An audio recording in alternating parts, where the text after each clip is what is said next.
नमस्कार. बोलबिडूमध्ये आपलं स्वागत. यंदा जी निवडणूक आहे लोकसभेची देशाची, त्याच्यामध्ये महाराष्ट्रावरती फोकस आहे आणि महाराष्ट्रामध्ये बारामतीमध्ये आपण आहोत आणि आपल्यासोबत आहेत दस्तूरखुद्द शरद पवार सर. प्रचाराकरताच निघालेले आहेत. वयाच्या 82 वर्षीसुद्धा सर हे मैदानात आहेत, लढत आहेत. आपण त्यांच्याशी सगळ्या परिस्थितीबद्दल, आतापर्यंत जे मतदान झालं त्याबद्दल आणि आगामी सगळ्याच्याबद्दल आपण बोलणार आहोत. सर, मला आठवतं की 2004ला जेव्हा वाजपेयी पंतप्रधान होते, अडवाणी पण त्यावेळेस जोरात होते आणि तेव्हा एक फील गुड शायनिंग इंडिया असं वगैरे एक स्लोगन होती आणि तेव्हा मला आठवतं की तुम्ही पहिल्यांदा सगळ्यात म्हणत होता की असं काही मला दिसत नाही आहे, वातावरण बदलतं आहे. अनेकांना तेव्हा अंदाज नव्हता आणि त्या निवडणुकीनंतर म्हणजे निकालानंतर तुमचं भाकीत एक प्रकारे खरं ठरलं होतं. वाजपेयी सरकार गेलं होतं. आता 20 वर्षानंतर 2024मध्ये आपण आहोत. तुम्हाला असंच वाटतं आहे का की जे मोदींचं जे 10 वर्षाचं सरकार आहे, 400 पार वगैरे म्हटलं जातं आहे, तसं नाही आहे आणि मोदींची लाट वगैरे नाही आहे आणि यावेळेस बदल होईल असं वाटतं आहे? तुमचं असेसमेंट काय आहे? 2004ला भाजपचं निवडणूक कॅम्पेनचं नियोजन प्रमोद महाजन करत होते. त्यावेळेच्या लोकांनी फील गुड आणि शायनिंग इंडिया आणि माझं जे ऑब्झर्वेशन होतं, मला ते पटत नव्हतं, पण संपूर्ण मीडिया आणि आमचे कलिगसुद्धा त्या मताचे होते की फील गुड किंवा शायनिंग इंडिया हे ॲटमॉस्फिअर आहे आणि वाजपेयी साहेब पुन्हा प्रधानमंत्री होते. माझं मत मी सांगितलं, शेवटी निर्णय माझं मत जे होतं त्यानुसार आला. आता त्यावेळेची स्थिती आणि अशा स्थितीत बरेच साम्य आहे. फक्त फरक एकच आहे की वाजपेयी स्वतः कधी म्हणत नव्हते आणि आता मोदी स्वतः म्हणत आहेत. वाजपेयी ते अतिशय उत्तम वक्ते होते, सगळ्यांना माहिती. त्यांची भाषणं ऐकायला लोक त्यांचे विरोधकसुद्धा जायचे आणि एक सभ्यता होती, सुसंस्कृतपणा होता. आज या सगळ्या गोष्टी याची कमतरता मोदींच्या कॅम्पेनमध्ये दिसते. एक त्याचे व्यक्तिगत हल्ले करतात. दुसरी गोष्ट अशी की वाजपेयींचं साधारणतः धोरण उद्याच्याला देशात मी काय करणार आहे, कसं करणार आहे, देशाचे इश्यूज काय आहे आणि याच्यामध्ये संसदीय लोकशाहीमध्ये सगळ्यांना घेऊन कसं जाणार.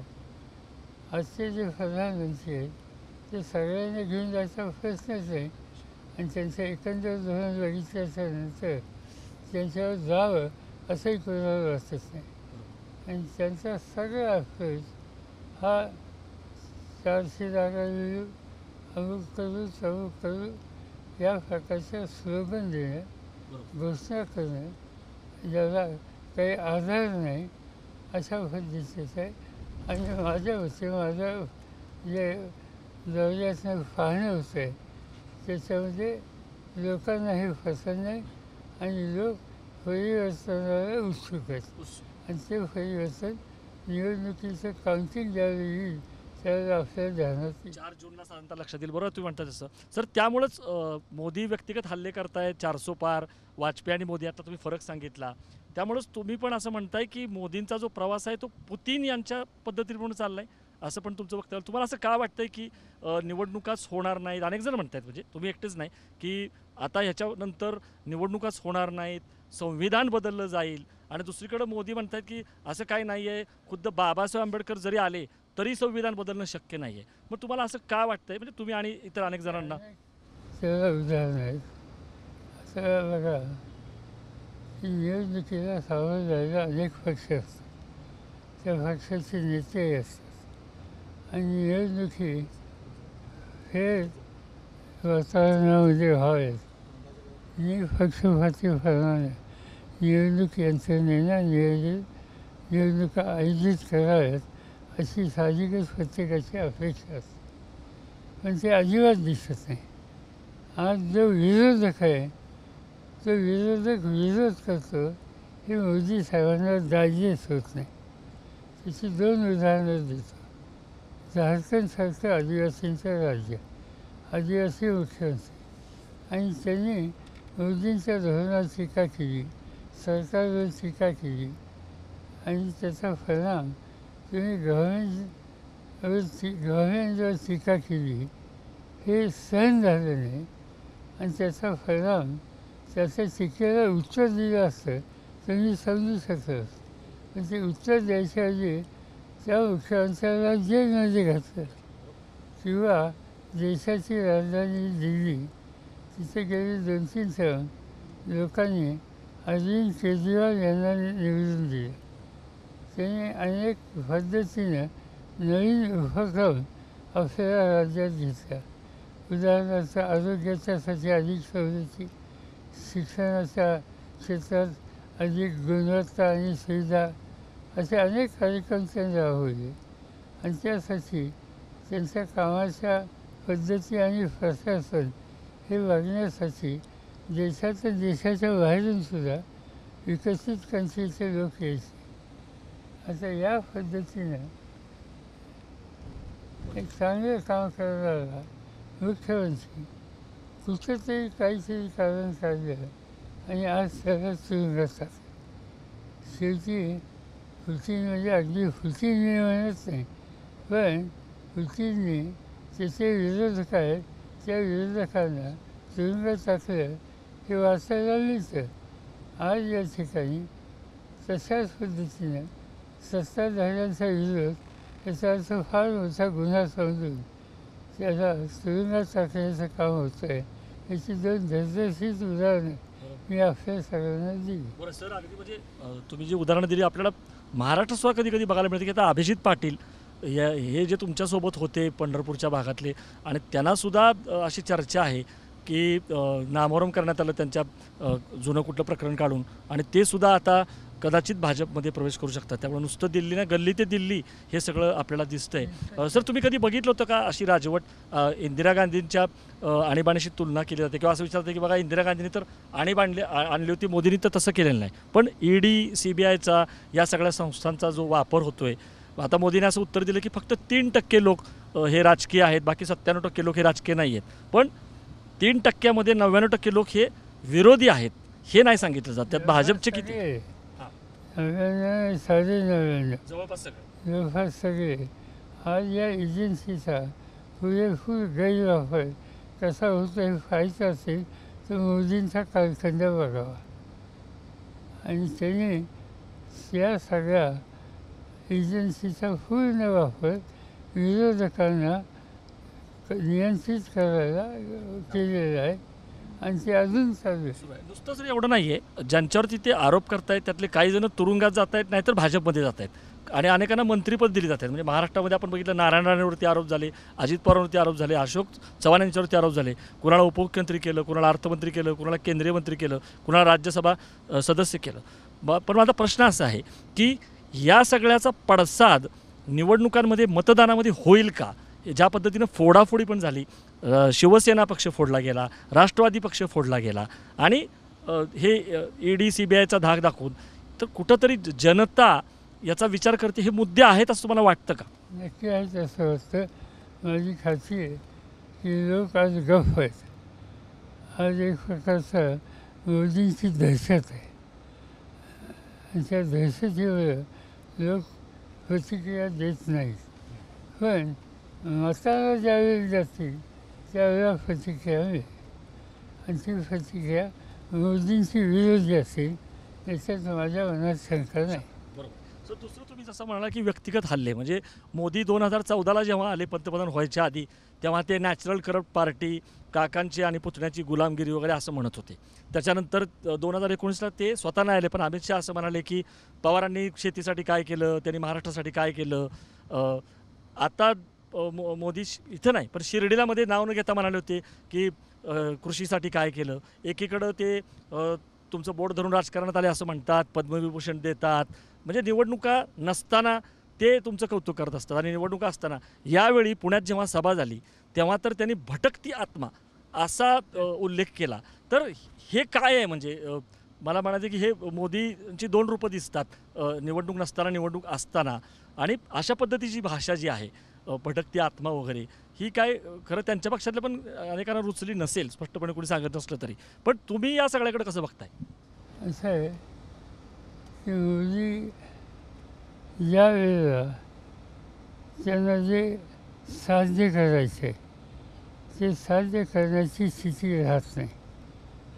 लोकांचा पाठिंबा हा ज्यावेळी घसरतो आणि आपल्या हातातनं सत्ता जाईल अशी स्थिती निर्माण होते, त्यावेळेला ते चोखाची भूमिका घेतात. त्यांचं स्वतःवर नियंत्रण राहत नाही. आणि स्वतःवर नियंत्रण नसल्याच्या नंतर प्रधानमंत्रीपदाचा गजेवा हा ठेवण्याची आपली जबाबदारी आहे ह्याचं स्मरणही त्यांना होत नाही. आणि त्यावरून मग ते वाटेल ते बोलतात, ते माझ्याबद्दल बोलतात, उद्धव ठाकरेंच्याबद्दल बोलतात. त्यांच्या दृष्टीनं जे विरोधी महत्त्वाचे आहेत त्या प्रत्येकाच्या बाबतीत बोलतात. आणि हा सगळा त्यांचा दृष्टिकोन आहे तो एक संसदीय लोकशाही पद्धतीला अशोभनीय आहेच आहे. पण त्याच्याबरोबर आपण देशाचे प्रमुख आहोत. देशाच्या प्रमुखपदाची जबाबदारी आपल्यावर आहे. एखाद्या विरोधकाने काही विरोधी मतं मांडली की पसंत असो असा नसो, पण याचा अर्थ त्याच्या व्यक्तिगत हल्ले करून उत्तर न देण्याची जबाबदारी टाळणं ही गोष्ट योग्य नाही आणि मोदी त्या रस्त्याने करतात. दुसरी एक गोष्ट आहे की मोदी आपले एकंदर जे काही कामकाज आहे ते जनमानसासमोर मांडायला पुढाकार घेत नाही. आता मनमोहन सिंग प्रधानमंत्री होते. मनमोहन सिंग वर्षातनं एक दिवस सवन पत्रकारांना निमंत्रित ठेवून 2-3 तास वर्षभरात काय आम्ही धोरणं ठरवली, कोणते निर्णय घेतले याच्या संबंधीचं स्पष्ट चित्र मांडत आणि वृत्तपत्र प्रतिनिधींना हवेचे प्रश्न विचारायची संधी दिली.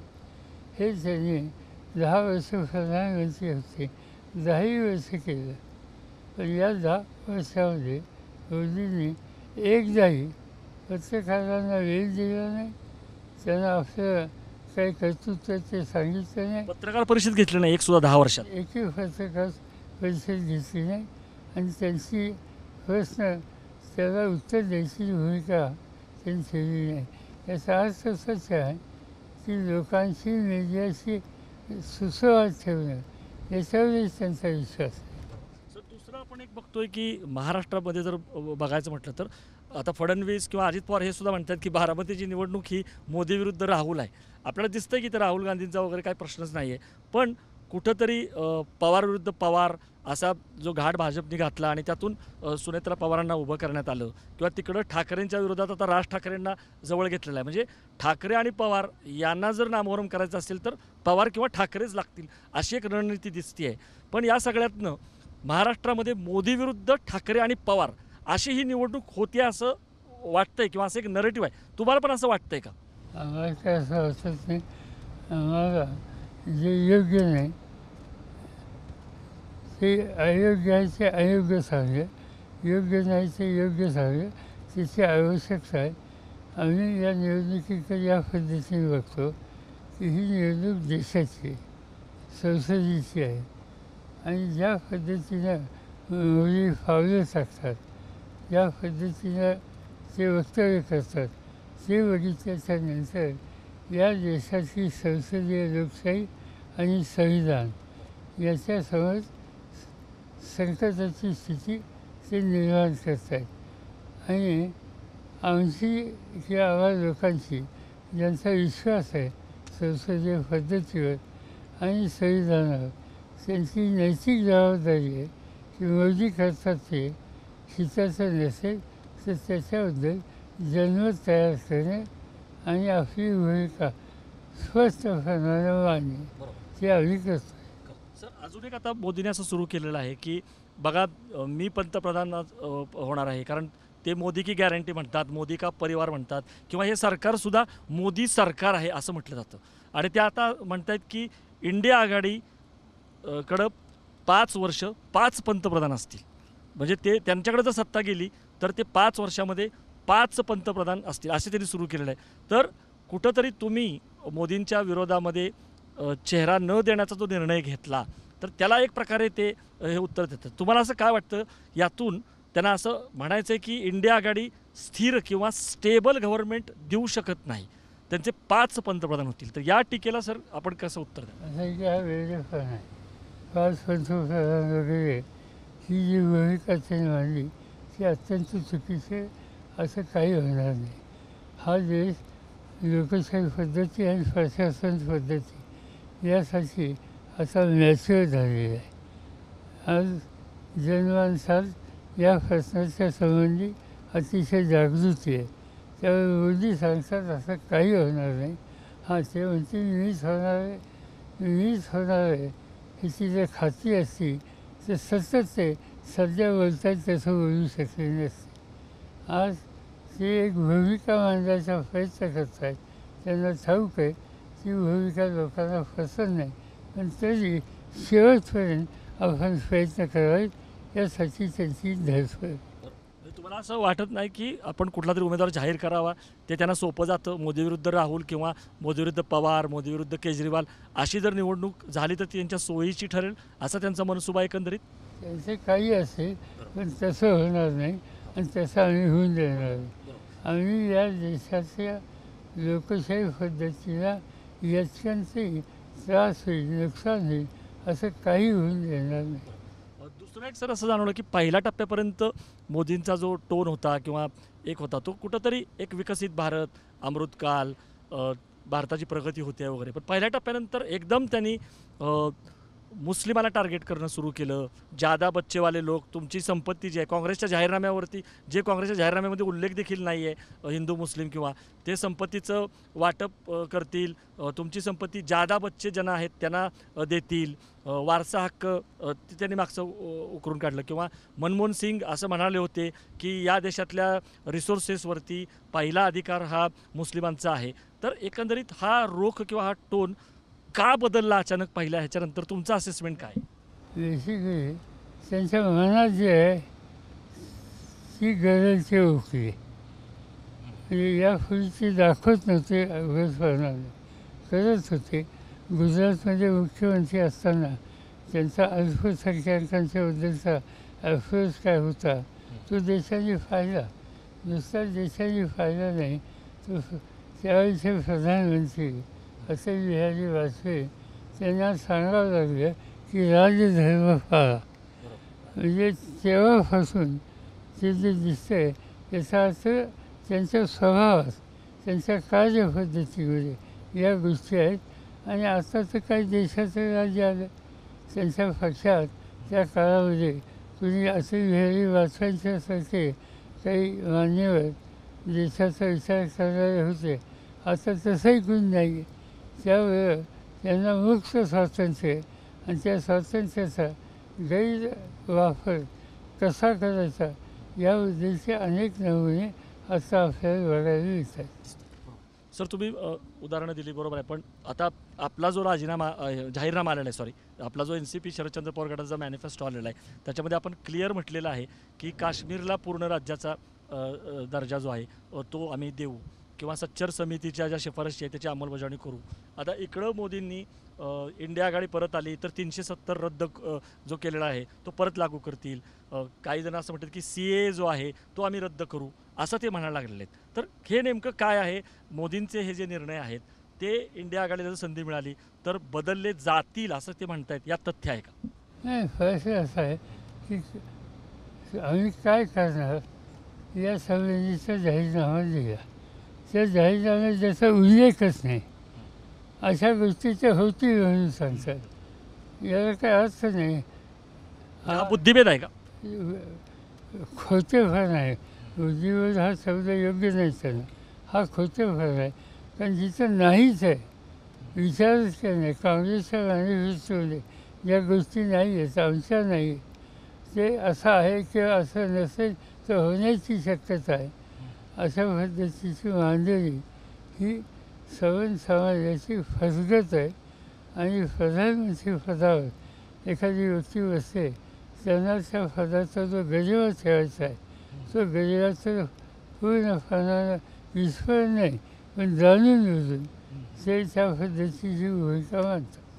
सर, आपण परत देशाच्या इकडनं महाराष्ट्राच्या निवडणुकीवरती येऊया. मी जसं मगाशी म्हटलं की ठीक आहे, तुम्हाला जरी तसं वाटत नसलं की पवार ठाकरे विरुद्ध मोदी असं नाही आहे, पण कुठंतरी सुप्रिया सुळे पण म्हणत आहेत. कारण चंद्रकांत पाटलांचं वगैरे आलं होतं की पवारांचं राजकारण संपवायचं आहे किंवा ठाकरेंचं संपवायचं आहे. मध्ये JP नड्डा पक्षाचे अध्यक्ष यांचंही एक वक्तव्य आलं होतं की सगळे पक्ष संपतील, सगळे प्रादेशिक पक्ष संपतील. तर हे तुम्हाला वाटतंय का की प्रादेशिक पक्ष किंवा हे संपवण्याचं राजकारण सुरू आहे? असं आहे की स्वच्छ आपली मतं व्यक्त करणाऱ्या ज्या संस्था आहेत, त्यांच्या मोदींचा त्यांच्या सरकारचा विश्वास त्यांना आम्ही म्हणतो त्या पद्धतीनेच संस्था चालल्या पाहिजे. आणि त्या चालत नसतील तर त्यांना जे काही करावं लागेल ते आम्ही केल्याशिवाय राहणार नाही, ही त्यांची भूमिका आहे. आणि त्यामुळं ते या पद्धतीचं ते किंवा त्यांचे सहकारी सांगतात. पण त्या त्यांचे सहकारी किंवा ते या दोघांनी एक गोष्ट लक्षात ठेवावी की या देशात लोक संसदीय लोकशाही पद्धतीवर तडजोड करणार नाहीत किंवा कुणीच त्या रस्त्याने जायचा विचार करणार नाही. पण ते माहीत असताना आज लोकांची संमती मिळायला, लोकांचा पाठिंबा मिळायला शक्यता नसल्यामुळे सवन चर्चा मूलभूत विषयापासून दुसरीकडे डायव्हर्ट नाही आणि त्याची चर्चा करत बसणे ही मोदींची सवय आहे. बरोबर. सर, महाराष्ट्रामध्ये किंवा बारामतीमध्ये आता आपण आहोत म्हणून इथं सुद्धा सुनेत्रा पवार यांना उमेदवारी देण्यात आली आणि कुठंतरी एक पवार विरुद्ध पवार अशी एक लढत जी आहे भाजपकडनं ती रंगवण्यात आली. आणि तुम्ही किंवा सुप्रियाताई सातत्याने म्हणतात की इथं सुद्धा जे तुमचे कार्यकर्ते आहेत, पदाधिकारी आहेत, त्यांना धमक्या देण्यात येत आहेत, त्यांच्याशी दमदाटी केली जाते फोनवरनं किंवा काय. तर हे काय नेमकं सुरू आहे? म्हणजे इथं सुद्धा तीच एक मिनी आवृत्ती बघायला मिळते का मोदींच्या राजकारणाच्या स्टाईलची? इथं सुद्धा काय होते, म्हणजे धमक्या दमदाटी म्हणजे होतंय काय? जे कार्यकर्ते राजकीय पक्षाची भूमिका मांडायला पुढे येतात आणि ती भूमिका मोदींच्या धोरणाच्या विरुद्ध आहे, अशा लोकांचं तोंड बंद करणं, त्यासाठी त्यांना दमदाटी देणं, एक प्रकारे दहशतीचं वातावरण तयार करणं हे इथंही चालू आहे. म्हणजे अजित पवारांचं जे आलं की अनेक लोकांना मी विचारलं तर ते खाजगी येऊन सांगतात की आम्हाला फुलं करू नका, आम्हाला एक्सपोज करू नका. तुम्ही म्हणता ते खरं आहे, आम्हाला पसंत नाही, पण आमची नापसंती आम्ही उघडपणे सांगू शकत नाही. तुम्ही समजून घ्या आणि आम्हाला यातनं सुटका करा.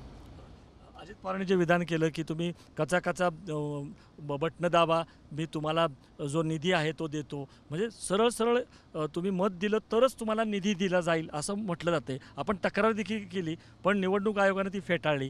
कुठल्याही याचं नाव घेतलं नाही उमेदवाराचं किंवा याचं. म्हणून तर तुम्हाला वाटतं का निवडणूक आयोगसुद्धा जो आहे तो दुटप्पीपणाने वागतोय? असा निवडणूक आयोग ही यंत्रणा देशाच्या दृष्टीने अत्यंत महत्त्वाची आहे.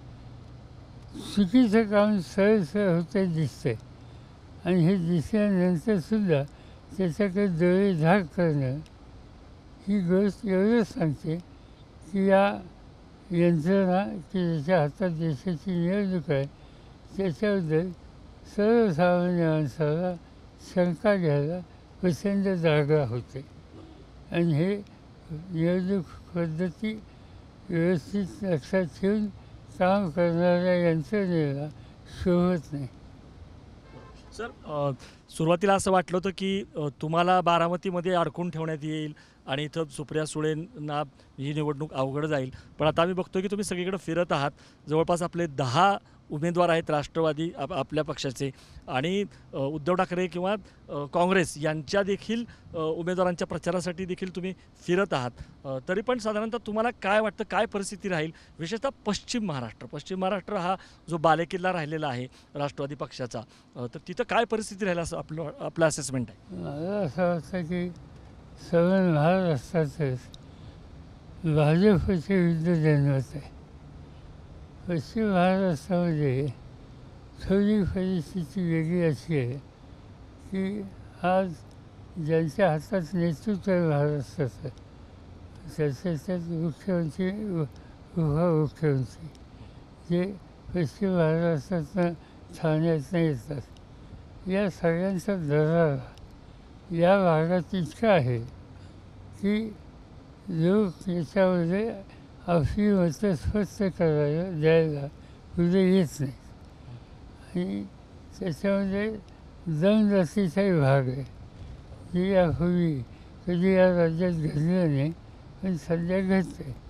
माझी खात्री आहे की मतदान केंद्र ज्यावेळेला सामान्य माणूस जाईल त्यावेळेस कुठं बोल दाबायचं आणि कुणी आपल्याला दहशतीखाली बसवायचा प्रयत्न केला याची नोंद करेल आणि योग्य ते वचन द्यावे. बरोबर. सर, बारामतीमध्ये काय वाटतं? बारामतीमध्ये सगळ्यांचं लक्ष, अगदी न्यूयॉर्क टाइम्सचे पण पत्रकार इथं येऊन गेले आणि सगळा मीडिया देशभरातला त्याचंही लक्ष आहे. बारामतीमध्ये सुप्रिया सुळे विरुद्ध सुनेत्र पवार, एक प्रकारे म्हटलं तर ही कुटुंबातली पण लढाई असल्याचं वर्णन केलं जातं आहे. एक कुटुंब प्रमुख म्हणून पण तुम्हाला त्रास होत असेल अशा पद्धतीनं जेव्हा निवडणूक होते, तर बारामतीबद्दल तुमचं काय म्हणणं आहे सर? माझा बारामतीच्या लोकांचा विश्वास आहे. इथे एक गोष्ट झाली ती मला कबूल केली पाहिजे. ती गोष्ट अशी की गेले 20-22 वर्ष मी बारामतीच्या राजकारणात लक्ष घालत नाही आणि त्याचं कारण अजित पवार मंत्री होते, उपमुख्यमंत्री होते आणि आपल्या कुटुंबाचे पक्षाचे एक घटक होते. त्यामुळे एका विशिष्ट वयाच्या नंतर न्यायप्रिय काम सोपवावं हे माझं धोरण होतं. त्यामुळे सगळे अधिकार, सगळ्या निवडणुका याची प्रत्येक गोष्ट त्यांनी करावी असा अप्रोच मी घेतला. त्यामुळे माझा डायलॉग जी लिडरशिप आहे त्यांच्याशी नाही हल्ली एक, आणि निर्णय घेण्यास मी कुठं नाही आहे, अजित पवार आहेत. त्याचा फायदा या निवडणुकीच्यामध्ये त्यांना मिळतो आहे. सर, प्रचार असा केला जातोय की ही निवडणूक टफ आहे म्हणून प्रतिभा काकीसुद्धा उतरत आहेत प्रचाराला, किंवा शरद पवार हे अनेक वर्षानंतर थोपटेंना भेटले, काकडेंना भेटले असं म्हटलं जातं आहे. तर याच्याबद्दल तुमचं काय म्हणणं आहे की 100% आम्हाला मोदींचं जे राजकारण आहे त्या राजकारणाला विरोध करायचा. कुठेही मोदींना पाठिंबा देणारा की जीव फाळणारा खासदार लोकसभेचा सदस्य त्याला थांबवता आलं तर ते थांबवावं. त्यासाठी ज्यांना भेटून आपण आज मोदींना दूर करणं ही राष्ट्रीय गरज कशी आहे हे सांगणं अतिशय महत्त्वाचं आहे. आणि म्हणून त्यासाठी वेगळी मतं ज्यांची आहेत त्याही लोकांना आपल्या विचारावर घ्यावं ही भूमिका माझी आहे, आमच्या सरकारांची. आणि त्या पद्धतीने आम्ही लोक अशांना भेटतो ही वस्तुस्थिती. असा प्रचार केला जातोय की सुनेत्रा पवारांना मत म्हणजे मोदींना मत, म्हणजे घड्याळाला जर बटन दाबलं तर ते थेट मोदींना जाईल, किंवा डबल इंजिन जर इथं आपला खासदार असेल तरच विकास होऊ शकेल, तरच निधी होऊ शकेल. तर असं काय आहे का, असं काय असतं का की केंद्रामध्ये जे सरकार आहे त्याचाच जर खासदार असेल तरच विकास होईल? म्हणजे एक प्रकारे हे चुकीचं देखील आहे की जर तो दुसऱ्या विचारात असेल तर ह्याचा अर्थ निधी देणार नाही. आपण बघितलं कर्नाटकमध्ये, बंगालमध्ये सुद्धा आरोप झाले की कशा पद्धतीनं दुजाभाव केला जातोय. तर हे जे मिथक मांडलं जाते डबल इंजिनचं, किंवा इथं मत द्या म्हणजे ते थेट मोदींना मिळेल, 100% हा अफेअर चुकीचा आहे. एक तर एक सवय असा आहे की मला निवडून दिलं किंवा माझ्या विचाराचा माणूस निवडून दिलं तर मी जास्त निधी आहे केंद्र सरकारचा निधी असा खासदाराला देत नसतात. त्याला जो देतात त्याच्या कॉन्स्टिट्युन्सीच्यासाठी तो एक विकासाच्यासाठी सुविधा आहे. तेवढी एकच सुविधा खासदारासाठी असते, बाकी कुठल्याही सुविधा नसतात. संसदेच्या सभासद याचा अर्थ लोकांचे प्रश्न सदनामध्ये मांडणे, प्रश्न सोडून घेणे आणि त्यासाठी आपलं प्रतिनिधित्व प्रभावी असेल याची काळजी करणं. आज त्या सगळ्या गोष्टीकडे दुर्लक्ष आहे आणि सांगितलं असतं मी निधी आणेन, यांना मत दिले तर निधी मागेल. हा असा निधी येत नसतो, जात नसतो. आणि दुसरी गोष्ट, हा साधा सभासद आहे त्याच्याबद्दल, आणि जे मंत्री आहेत आणि त्याचे अर्थमंत्री आहेत त्यांना संपूर्ण राज्याचा विचार करायला पाहिजे. ते जर अशी भूमिका घेत असतील की असं असं केलं तरच वेगळं निधी देईन, नाहीतर मलाही विचार करावा लागेल. याचा अर्थ लोकशाही पद्धतीवर या अशा पद्धतीनं एक प्रकारचं दडपण आणि दहशत निर्माण करणं आहे. या गोष्टी कुणी सांगत असेल तर तात्पुरतं करतील, पण अशा लोकांना या निर्णय घेण्याच्या प्रक्रियेपासून लोक फेकून देतील. बरोबर, हे लोकशाही विरोधी आहे. सर, अजित पवार हे जेव्हा तुमच्यावरती सुद्धा ईडीची नोटीस वगैरे आली होती तेव्हा ते दुःखी झाले होते. ते काही काळ वैतागले होते. तुम्ही जेव्हा संपर्क केला होता तेव्हा हे सगळं बघून आपण शेतीवाडी करू असं त्यांच्या मुलाला वगैरे म्हणाले होते. नंतर जेव्हा मीडियासमोर आले तेव्हा ते रडले देखील होते. पण आता तेच अजित पवार हे भूखंडाचं श्रीखंड आरोप कुणावरती झाले, दाऊदच्यावरती संबंध असे कुणावरती आरोप झाले. भले ते आरोप चुकीत असेही ते म्हणत आहेत, पण हे परिवर्तन बघायला मिळते अजित पवारांकडून. तर काय झालं एकदम नेमकं? आणि सर, एक प्रश्न असा आहे की म्हणजे असंही ते म्हणाले की तुमच्या पोटी मी जन्मलो नाही, ही माझी चूक झाली का? यातनं ते काय सुचवू इच्छित आहेत की तुम्ही त्यांच्यावरती अन्याय केला, त्यांना मुख्यमंत्री बनायचं होतं जेव्हा आपले आमदार जास्त होते आणि तेव्हा ते तुम्ही मुख्यमंत्रीपद घेतलं नाही, ही कुठंतरी खंत किंवा बोच आहे? काय आहे नेमकं? ते मी काही जास्त भाष्य करू इच्छित नाही, पण त्यांना जे काही एक स्थान मिळालं शून्यातून इथपर्यंत, त्या स्थान मिळवण्यामध्ये कोणाचं योगदान आहे हे महाराष्ट्राला माहिती आहे. त्यामुळे मी काय असं म्हणणार नाही माझ्या नावाने किंवा मला त्याचं काही भाष्य करायचं नाही. पण लोक असं म्हणतात की एवढ्या सगळ्या गोष्टी झाल्यानंतर एखादी व्यक्ती या लेवलला जायला लागली तर त्याच्याबद्दल फारशी चर्चा करू नये आणि त्यांना गंभीरतेने घेऊ सुद्धा नाही. आता त्यांचे माझे बंधू, त्यांचं माझं अतिशय प्रेम होतं. माझ्या निवडणुकीच्या सुरुवातीच्या काळामध्ये ते सतत माझ्या मागं उभे राहिले शेवटपर्यंत. त्यांच्या अखेरच्या काळातसुद्धा हे मुंबईला वैद्यकीय शिक्षणासाठी माझ्याच घरी होते. त्यावेळेला आज जे सांगतात ते कधी एकदाही आले नव्हते. आणि असं असताना असं काहीतरी बोलणं हे योग्य नाही आणि कुटुंबात असं बोलणं तर अतिशय अयोग्य आहे. पण ज्याचा बॅलन्स जातो त्यावेळेस तो काही म्हणतो, पण त्याला दाऊदची आठवण होते आणि भूखंडाच्या श्रीखंडाची आठवण होते. याचा अर्थ एकच आहे, त्यांचा तोल हा पूर्ण धरलेला आहे, याशिवाय दुसरं काही नाही. डेस्परेट आहेत. पण तुम्हाला असं वाटतं का अजित पवारांना खरोखर भाजप जे आहे ते मुख्यमंत्री करेल? मुख्यमंत्रीपदाची त्यांची जी इच्छा आहे ती त्यांनी लपवून ठेवलेली नाही आहे, तेव्हा दाखवायला की बघा पवारांनी नाही केलं, आम्ही तुम्हाला मुख्यमंत्री केलं, असं काही याच्या पाठीमागं रणनीती असू शकते असं वाटतं तुम्हाला? त्याच्या भाजपशी त्यानं मुख्यमंत्री केलं तर मला आनंद होईल. माझ्या घराचा एक मुलगा मुख्यमंत्री झाला. असं ते भाजप करतील का नाही याच्यावर मी काही भाष्य करू शकत. सर, उद्धव ठाकरेंबद्दल काय वाटतं? एकंदरीत शिवसेनेला आता ज्या पद्धतीने जागा मिळालेल्या आहेत सगळ्यात जास्त महाविकास आघाडीमध्ये, पण अशी पण चर्चा आहे की शिवसेना ही काँग्रेसची स्पेस व्यापते अनेक सांगलीची विशाल पाटलांची जागा असेल किंवा काही जागा असतील, तर तुम्हाला असं वाटतंय का की महाविकास आघाडीमध्ये तुलनेनं जरी महायुती इतका जागा वाटपाचा तिढा नव्हता, पण आगामी विधानसभा बघता, म्हणजे विधानसभा हे अजून असं म्हणतं की हा ट्रेलर आहे आणि विधानसभा हा पिक्चर आहे, तर तुम्ही हे कसं बघताय? महाविकास आघाडी ही या निकालानंतर सुद्धा विधानसभेकरता राहणार आहे का, टिकणार आहे का? असं की आमची इच्छा आहे विधानसभेच्यासाठी एकत्र यावं. ही गोष्ट मला मान्य करावं लागेल की आघाडीत जे आम्ही सगळे लोक आहोत, प्रत्येक दलाचं असेसमेंट वेगळं असण्याची शक्यता आहे की कोण जागा जिंकेल. आणि त्या असेसमेंटप्रमाणे आमच्या जागेच्या मागण्या असतील त्या इतरांना मान्य असतीलच असं नाही. त्यामुळं जागा 288 आणि मागणी 500 अशी होण्याची शक्यता नाकारता येते.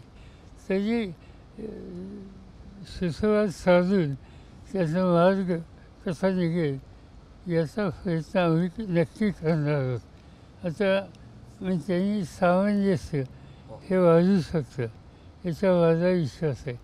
आता माझंच उदाहरण सांगतो की आम्ही लोकसभेच्या जागा 48 असताना माझ्या पक्षाने फक्त 10 जागा मागितल्या. तर आम्हाला हा प्रश्न सगळ्यांना बरोबर घेऊन सोडायचा होता आणि तोच अभ्यास विधानसभेतसुद्धा होईल. सर, शेवटचे 1-2 फक्त प्रश्न तुम्हाला मी विचारतो. एकच प्रश्न विचारतो, शेवटचा एक प्रश्न विचारतो की साधारणतः तुम्ही काय चित्र बघताय आता? कोणकोणत्या जागा आहेत ज्या अटीतटीच्या आहेत? बारामती झालं आपलं बघितलं, पण साताऱ्याची जागा असेल किंवा कोल्हापूरची जागा असेल जिथं राजघराण्यातले उमेदवार उभे आहेत. एकीकडनं आपल्या आघाडीकडून शाहू महाराज उभे आहेत, पण उदयनराजे आहेत ते दुसरीकडून उभे आहेत. तर या सगळ्याबद्दल तुमचं काय असेसमेंट आहे? काय वाटतंय तुम्हाला एकंदरीत महाराष्ट्रामध्ये? तुम्ही 50-50 असं काही वेळापूर्वी म्हणाला होतात की महाराष्ट्रामध्ये 50-50 म्हणजे 24-24 असं दिसतंय. त्याच्यापेक्षा जास्त व्हायची त्याच्याबद्दल माझ्या मनात शंका नाही. पण उगीच आपण काहीतरी असं स्टेटमेंट करू नये की ज्याच्याबद्दलची चर्चा सुरू होईल. पण परिवर्तन होईल आणि लोक जे आहेत ते बदलण्याच्या मूडमध्ये आहेत असं तुम्हाला? महाराष्ट्रातून जास्तीत जास्त खासदार आघाडीच्या अंशी जातील आणि भाजप आणि त्यांच्या मित्रांचा पराभव होईल. हे चित्र मला स्वच्छ दिसतंय. सर, खूप खूप धन्यवाद. तुम्ही खूप मोकळेपणाने सगळ्या प्रश्नांना उत्तरं दिली आणि नेहमीप्रमाणे तुम्ही अत्यंत कॉन्फिडंट आणि आत्मविश्वासी दिसताय आणि तुमचा सगळा प्रचाराचा झंझावात आहे तोही आम्हाला दिसतोय. बघूयात आपण 4 जूनला घोडा मैदान काय फार लांब नाही आहे, कारण 2004ला तुम्ही जे म्हणाला होतात ते बाकीत खरं ठरलं होतं. आता 20 वर्षांनंतर 2024ला काय होते, कारण जनतेची नस जाणणारे नेते असं तुमचं वर्णन केलं जातं, असं बघितलं जातं. तर आम्हालाही उत्सुकता राहील. पण बोलबिडूला तुम्ही मनमोकळेपणाने ही मुलाखत दिली आणि सगळ्या प्रश्नांना उत्तर दिली, तर परत एकदा मी तुमचे आभार मानतो. या मुलाखतीमध्ये आपण इथंच थांबूयात. तुम्हाला शरद पवार सरांची ही मुलाखत कशी वाटली, तुमच्या प्रतिक्रिया कमेंट बॉक्समध्ये आम्हाला जरूर कळवा आणि अशाच मुलाखतींसाठी बघत राहा बोलबिडू. धन्यवाद.